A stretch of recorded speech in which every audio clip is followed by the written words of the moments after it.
podcast para la clase de Ciencia y Sociedad. En este día hablaremos sobre el tema del síndrome de Asperger. Tengo a mis compañeros Irán Flores. Hola, buen día. Alberto Sánchez. Hola, buen día, ¿qué tal? Y mi nombre es Alan Luna. Bueno, comenzaremos por definir qué es el síndrome de Asperger. Irán.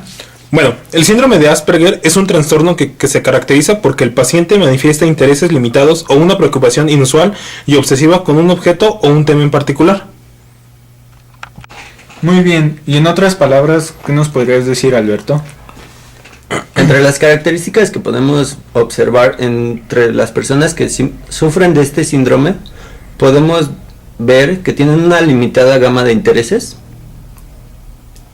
Son socialmente torpes y difíciles de manejar en su relación con otros niños o inclusive con adultos.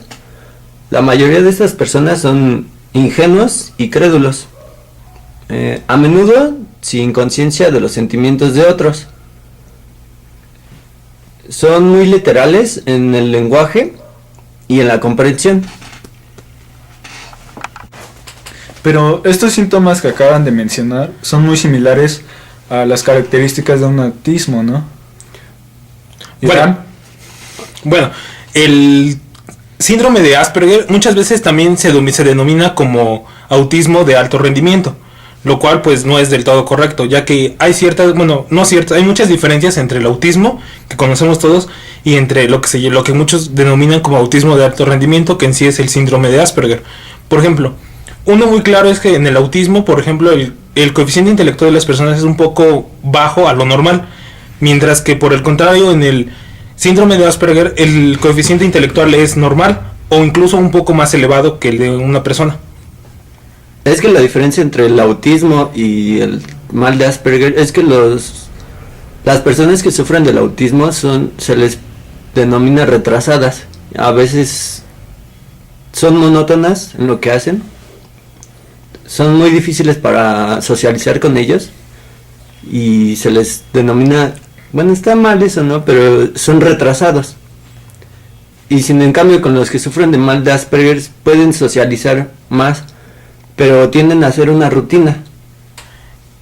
Por ejemplo, en el caso del autismo también les cuesta un poco muchas veces aprender las cosas, pero es debido al coeficiente intelectual un poco más bajo del que tienen. Sin en cambio, en el síndrome con las personas con síndrome de Asperger, muchas veces también presentan algunos problemas para aprendizaje, principalmente en la escuela. Pero eso no se debe al hecho de que pues estén un poco retrasados, como dijo el compañero, sino que se debe a que simplemente no tienen interés en las cosas. Y sin en cambio también muestran cuando algo les interesa en verdad, muestran una gran capacidad para aprender acerca de ello. En otras palabras, lo que no les interesa no lo van a aprender y les va a costar mucho trabajo. Y cuando algo les interesa pueden aprender solos. Un ejemplo más claro de esto es que, por ejemplo, un niño con síndrome de Asperger puede aprender a leer a muy temprana edad si la lectura es lo que le interesa. Si eso es su objeto de interés, lo va a aprender a una edad muy temprana, inclusive para un niño normal. ¿Y cuál es el origen de este síndrome?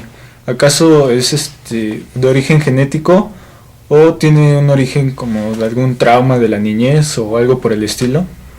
No, bueno, el origen de este síndrome es genético, ya sea porque alguien de su familia lo haya portado o inclusive el padre, pero no es porque a alguien se le haya caído de la cama el niño durante la lactancia o algo así. No, simplemente es genético y se da, según los estudios, en 3 de cada 1000 niños.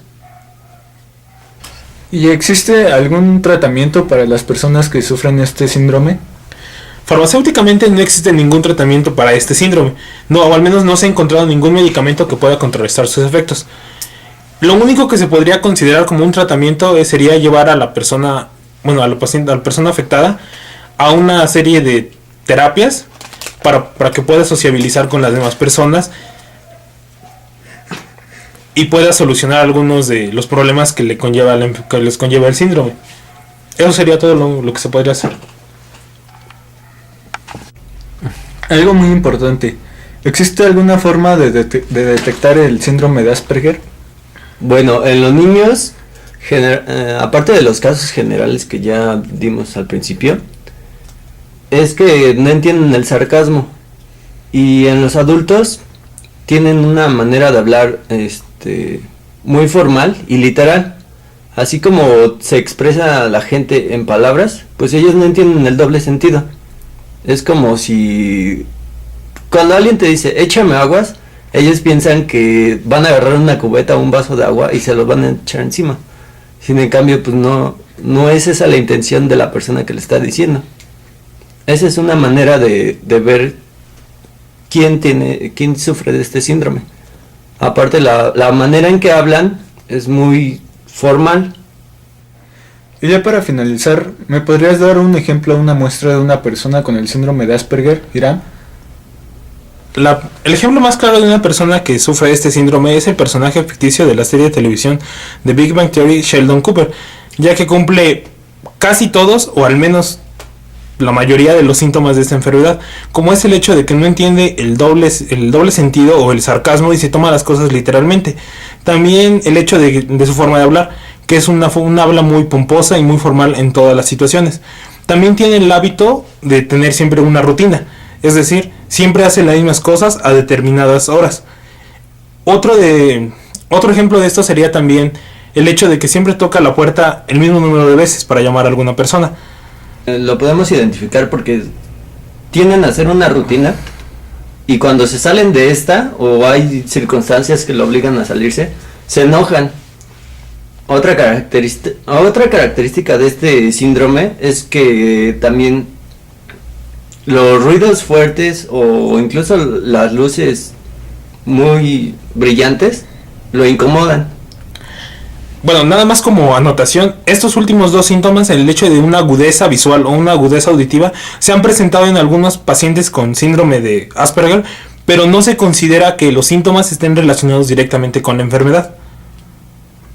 Alguna otra cosa que otra característica de este personaje es el hecho de que siente un gran interés hacia las ciencias, especialmente hacia la física, y de ahí en fuera no le interesa ninguna otra actividad. También lo podemos ver con el hecho de que tiene ciertas dificultades para sociabilizar con las demás personas, lo cual también es un claro síntoma del mal de Asperger, aparte de que su coeficiente intelectual es un poco más elevado del de lo normal. Sí, su círculo de amigos se reduce a 3, 4 personas, o sea, es muy limitado.